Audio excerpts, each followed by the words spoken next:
Tirana kërkon përfaqësi në luginën e Preshevës, ku jeton një popullsi autoktone shqiptare. Beogradi përgjigjet me Shkodrën, ndonse qyteti nuk ka një komunitet serb që për ligj konsullatën. Qeveria shqiptare duhet të tregojë çfarë ka negociuar dhe të refuzojë këtë reciprocitet të rrem. Ministri i jashtëm i Serbisë Marko Đurić deklaroi për Radio Beogradin se kishte arritur një marrëveshje në parim me homologun shqiptar Ferit Hoxha për hapjen e një konsullate serbe në Shkodër dhe një konsullate shqiptare në Bujanoc. Đurić nuk foli për ide të hedhur në tryezë dhe as për fillimin e konsultimeve. Ai përdori formulimin arritëm një marrëveshje në parim. Kjo gjuhë përcakton një nivel konkret dakordësie politike, edhe kur palët nuk kanë përfunduar procedurat diplomatike dhe ligjore. Pas reagimeve publike, ministri Ferit Hoxha dha një version tjetër. Ai konfirmoi se Shqipëria kishte kërkuar hapjen e një konsullate të përgjithshme në luginën e Preshevës dhe se Serbia kishte kërkuar një konsullat të përgjithshme në Shkodër. Por Hoxha deklaroi se palët nuk kishin arritur ende një dakordësi dhe se bisedimet kërkonin shqyrtimin e çdo aspekti dhe hollësie. Ky sqarim nuk e mbyll çështjen.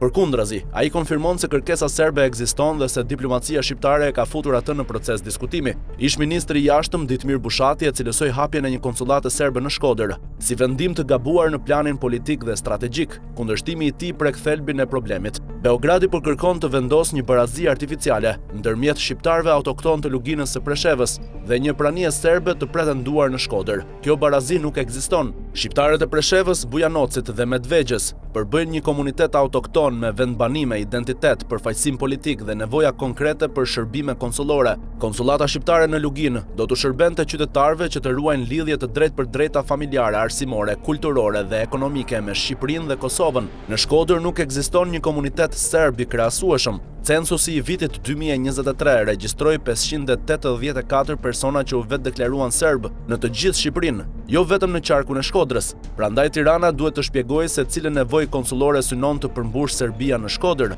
Qytetarët e të dy vendeve udhëtojnë pa vështirësi të mëdha administrative. Bizneset, studentët, sportistët dhe përfaqësuesit kulturor mund të kryejnë procedurat përmes ambasadave dhe strukturave ekzistuese. Territori dhe infrastruktura e Shqipërisë japin mundësi ambasadës së Serbisë në Tiranë të mbulojë nevojat normale konsullore në të gjithë vendin. Prandaj Beogradi mund ta paraqesë konsullatën në Shkodër vetëm si sportel administrativ. Ajo do të zgjeronte praninë institucionale të Serbisë në një qytet me peshë të veçantë historike, kulturore dhe politike për shqiptarët. Shkodra ka shërbyer si një nga qendrat kryesore të lëvizjes kombëtare shqiptare. Pas vendimeve të konferencës së Londrës, qyteti u kthye në një qendër të organizimeve që kundërshtonin coptimin e trojeve shqiptare. Komiteti Mbrojtja Kombëtare e Kosovës zhvilloi atje një pjesë të rëndësishme të veprimtarisë së tij. Në Shkodër vepruan figura nga të gjitha trevat shqiptare. Qerqiz Topulli dhe Mustafa Qulli u vranë në fushën e Shtojit në vitin 1915. Salini Vica u angazhua në veprimtarinë politike dhe publicistike kombëtare. Gjergj Fishta shkroi Lahutën e Malësisë, veprën që trajtoi mes të tjera shpërplasjet e shqiptarëve me ekspansionin e Malit të Zi.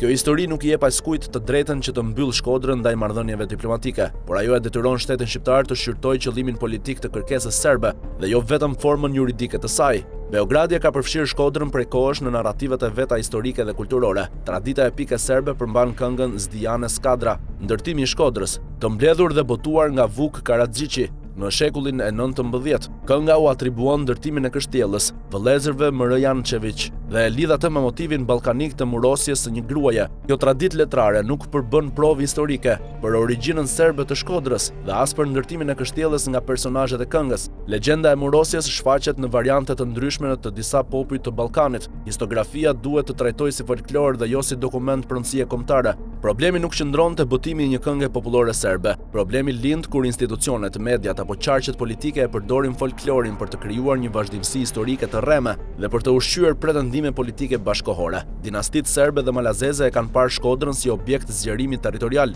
Forcat malazeze dhe serbe e rrethuan qytetin gjatë luftës së parë ballkanike. Rrethimi zgjati nga tetori 1912 deri në prill 1913. Mbreti Nikola i Parë i Malit të Zi kërkoi të përfshinte Shkodrën në shtetin e tij, por fuqitë e mëdha e detyruan Malin e Zi të tërhiqej. Pasi konferenca e Londrës ja njohu qytetin Shqipërisë. Kjo e kaluar nuk duhet të shërbejë për të prodhuar konflikt të përhershëm. Ajo duhet të kërkojë diplomacisë shqiptare transparencë dhe kujdes strategjik. Një konsullat nuk hapet vetëm me deklaratën e ministrit serb. Shqipëria duhet të japë pëlqimin e saj dhe institucionet shqiptare duhet të kryejnë procedurat përkatëse. Qeveria ka ende mundësinë dhe detyrimin ta refuzojë kërkesën. Nëse Serbia nuk paraqet një nevojë konsullore të provueshme dhe nëse përfaqësia cënon interesat politike të Shqipërisë. Tirana duhet sqarojë publikisht 4 çështje. Çfarë ka diskutuar Ferit Hoxha dhe Marko Gjuriç? A ka pranuar pala shqiptare parimin e reciprocitetit mes Bujanocit dhe Shkodrës? Çfarë funksionesh kërkon të jap Serbia konsullatës? Pse qeveria shqiptare nuk e informoi publikun për kërkesën përpara se ta njoftonte ministri serb? Shqipëria nuk duhet ta negociojë konsullatën në Bujanoc si këmbim territorial diplomatik.